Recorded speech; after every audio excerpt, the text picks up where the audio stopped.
Salut, c'est Trado, je suis content de vous retrouver pour la mise à jour de l'analyse technique de moyen terme sur les CFD France 40, Allemagne 30, US 30, l'équivalent du CFD pour le CAC, le DAX et le Dow Jones. Je vous rappelle qu'il n'y a pas de conseil dans cette vidéo, simplement une analyse donnée à titre purement informatif et pédagogique. Vous devez vous rapprocher d'un professionnel pour savoir si l'utilisation des CFD à risque limité correspond à votre profil d'investisseur. On va donc commencer par l'analyse du France 40. Alors, à noter quand même sur le France 40 que le consensus des clients CMC Markets est globalement vendeur à 66%. Et on va ouvrir la plateforme et la matrice pour le France 40. On va se mettre en données hebdomadaires, les données de moyen terme. Et on voit que comme on pouvait effectivement s'y attendre, le support hebdomadaire des 5964-5934 ayant tenu, c'était la semaine dernière et la semaine précédente, on a atteint la résistance hebdomadaire des 6150-6106. C'est une résistance très importante qui remonte à plus d'une dizaine d'années en arrière. C'est une résistance qui est née en fait des difficultés du CAC 40 en juin 2017, en mai 2007, en juillet 2007. Et il faut effectivement s'attendre à ce que cette zone soit une zone où des mouvements vendeurs puissent apparaître. Cela ne veut pas dire que l'on va nécessairement échouer, mais il est clair que sur cette zone actuelle, cette zone de résistance hebdomadaire à 6150, 6106, eh bien, il y a des difficultés qui pourraient intervenir plus qu'à un autre moment. En tout cas, le passage au-dessus de cette zone des 6154, 6106 est susceptible d'entraîner une accélération.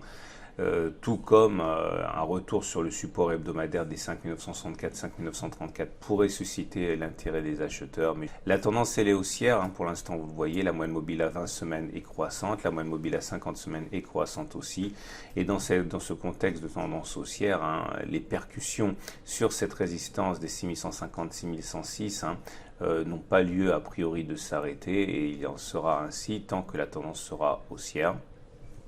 Si on se détourne des indicateurs techniques de type moyenne mobile et que l'on regarde par exemple les bandes de Bollinger, que voilà.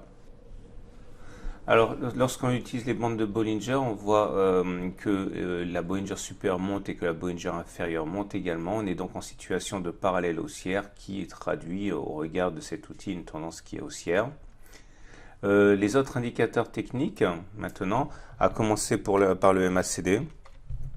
Le MACD ne montre aucun signe de faiblesse, bien au contraire, le MACD est au-dessus de son signal. On a également le RSI qui pourrait être intéressant à suivre pour la suite. Et là, pas de doute non plus, la pression haussière est très forte. Les cours, le RSI est dans sa zone de surachat. Et au niveau des indicateurs techniques rapides, notamment le stochastique, il n'y a pas d'alerte, puisque le stochastique repasse au-dessus de son signal dans sa zone de surachat. Donc la pression est extrêmement haussière et favorable aux acheteurs. Maintenant, j'insiste, le plus important, c'est de remarquer qu'on est sur une zone de résistance hebdomadaire et tout pourrait s'arrêter dès la semaine prochaine. Il faudra surveiller de très très près ce qui se passera par la suite. On va terminer avec l'Ichimoku.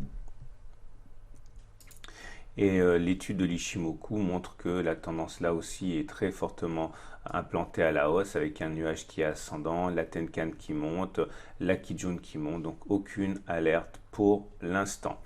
Le chandelier japonais pour terminer, on voit qu'on termine dans le tiers haussier, tout en haut de la bougie, donc là encore aucune difficulté pour l'instant n'est actée par le CAC 40, mais je le redis, c'est maintenant que les choses risquent de se décanter. On va passer maintenant au DAX 30, son équivalent CFD, l'Allemagne 30. Et voilà ce que l'on a pour l'Allemagne 30.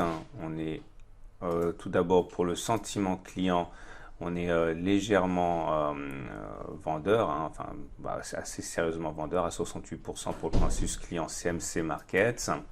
On va à présent ouvrir le graphe lui-même en données hebdomadaires, encore une fois. le graphe qui intéresse les investisseurs de moyen terme. Et nous avons les cours qui viennent de se hisser au niveau là aussi de la résistance hebdomadaire de référence qui est à 13 530, 13 463. C'est une résistance qui est moins ancienne que celle qui bloque le CAC 40. Néanmoins, c'est une résistance qui a déjà posé des difficultés à l'Allemagne 30 en novembre 2017 et également en janvier 2018. Donc le fait qu'on arrive à se hisser au-dessus est plutôt encourageant. Maintenant, la clôture se fait quasiment sur la ligne, hein, donc on ne peut pas être complètement rassuré par rapport au passage de cette résistance, mais pour l'instant les choses se présentent plutôt bien. Les difficultés pourraient intervenir donc dès la semaine prochaine, surtout que si on regarde les deux dernières bougies, cela correspond à un sommet en pain, c'est-à-dire deux bougies dont le niveau maximal est le même, hein. C'est un signe faible de résistance, mais ajouté au fait que nous soyons littéralement sur une résistance hebdomadaire importante, ça pourrait donner son sens à une éventuelle correction par la suite, mais il est toujours dangereux d'anticiper ce genre de choses. Ce qu'on sait pour l'instant, c'est que les choses se passent bien. La tendance, elle est haussière, hein. Le support, la moyenne mobile à 20 périodes, la moyenne mobile à 50 périodes sont ascendantes. Au niveau des indicateurs techniques, évidemment, on ne peut rien voir pour l'instant de dramatique, hein, puisque si on commence par le MACD,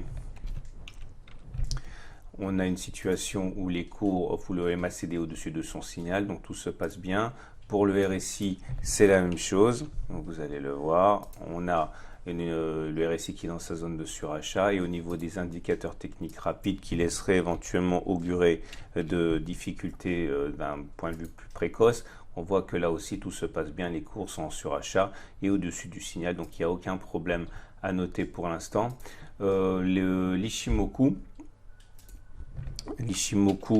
là aussi, témoigne d'une tendance qui ne peut absolument pas être remise en cause, hein. Elle est haussière, le nuage est ascendant, les cours sont au-dessus de la Tenkan, au-dessus de la Kijun, donc il n'y a pas de problème. Donc le bilan de cette analyse de l'Allemagne 30 est du même tonneau que celui de celle sur le France 40. Pour l'instant, les difficultés n'apparaissent pas, mais elles risquent d'apparaître dès la semaine prochaine puisqu'on est justement sur des zones de résistance. On va terminer et achever cette analyse hebdomadaire avec l'équivalent CFD du Dow Jones, c'est-à-dire l'US 30, qui, comme vous le savez, enchaîne record sur record. Et cet US 30, en termes de consensus client, CMC Markets est vendeur à 73%, donc une grosse pression en termes de sentiment de marché.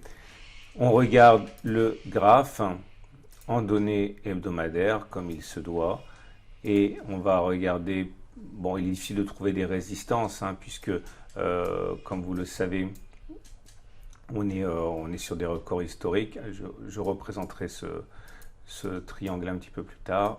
Donc on a passé le dernier support après avoir, on a passé le dernier support, c'était en novembre 2019. On a fait notre throwback de fort belle manière qui nous a permis de rebondir. Le support hebdomadaire de référence est donc à 27 174, 27 372 avec rien au-dessus. On est sur des records historiques, on l'a dit. La tendance est haussière avec la M20 qui monte et la M50 qui monte. J'avais signalé justement un triangle qui pouvait nous donner un objectif, et pour l'instant les choses se passent pas trop mal. C'était ce triangle-là que l'on a cassé justement en novembre 2019. Et une des façons d'établir un objectif, hein, c'est donc de prendre cette hauteur de triangle, hein, qui sera reportée au-delà du point de cassure, là. Et ça nous donne l'objectif des 29 641, niveau vers lequel on s'achemine pour l'instant. Les indicateurs techniques ne montrent évidemment aucune faiblesse, hein, puisque nous sommes sur des records historiques. Il faut s'attendre à ce que tous les voyants soient au vert, notamment le MACD qui est au-dessus de son signal, pas de divergence baissière. Le RSI, c'est la même chose, il est en zone de sur. Les indicateurs techniques rapides ne témoigne pas de signes avant-coureurs d'alerte. Comme vous pouvez voir, le stochastique est toujours dans sa zone de surachat. Alors il est en dessous de son signal, mais la pression est tellement acheteuse qu'il n'y a pas véritablement péril en la demeure. Il y a une divergence baissière sur le stochastique, mais j'insiste, quand on est dans une zone de surachat comme c'est le cas actuellement, il est très dangereux d'initier des scénarios baissiers. Et pour terminer, si on regarde l'Ishimoku, alors l'Ishimoku, comme vous le savez, est aussi haussier, mais c'est pas nouveau puisque c'est le cas depuis des mois. Nous avons le nuage qui est ascendant, nous avons la Tenkan qui est ascendante, nous avons la Kijun qui est ascendante, bref, il n'y a aucune alerte là non plus. Le chandelier de la semaine termine dans le tiers haussier, initiant donc une pression à l'achat qui n'est pas démentie. Bref, vous l'aurez compris, malgré les craintes des uns et des autres qui peuvent se développer, pour l'instant, il n'y a pas de signe de retournement, simplement des niveaux d'alerte sur le CAC et le DAX en CFD, mais rien de concret. Voilà, c'est une excellente semaine et je vous dis à la semaine prochaine. N'oubliez pas de regarder à la fin de cette vidéo la préparation de la semaine de trading qui arrive.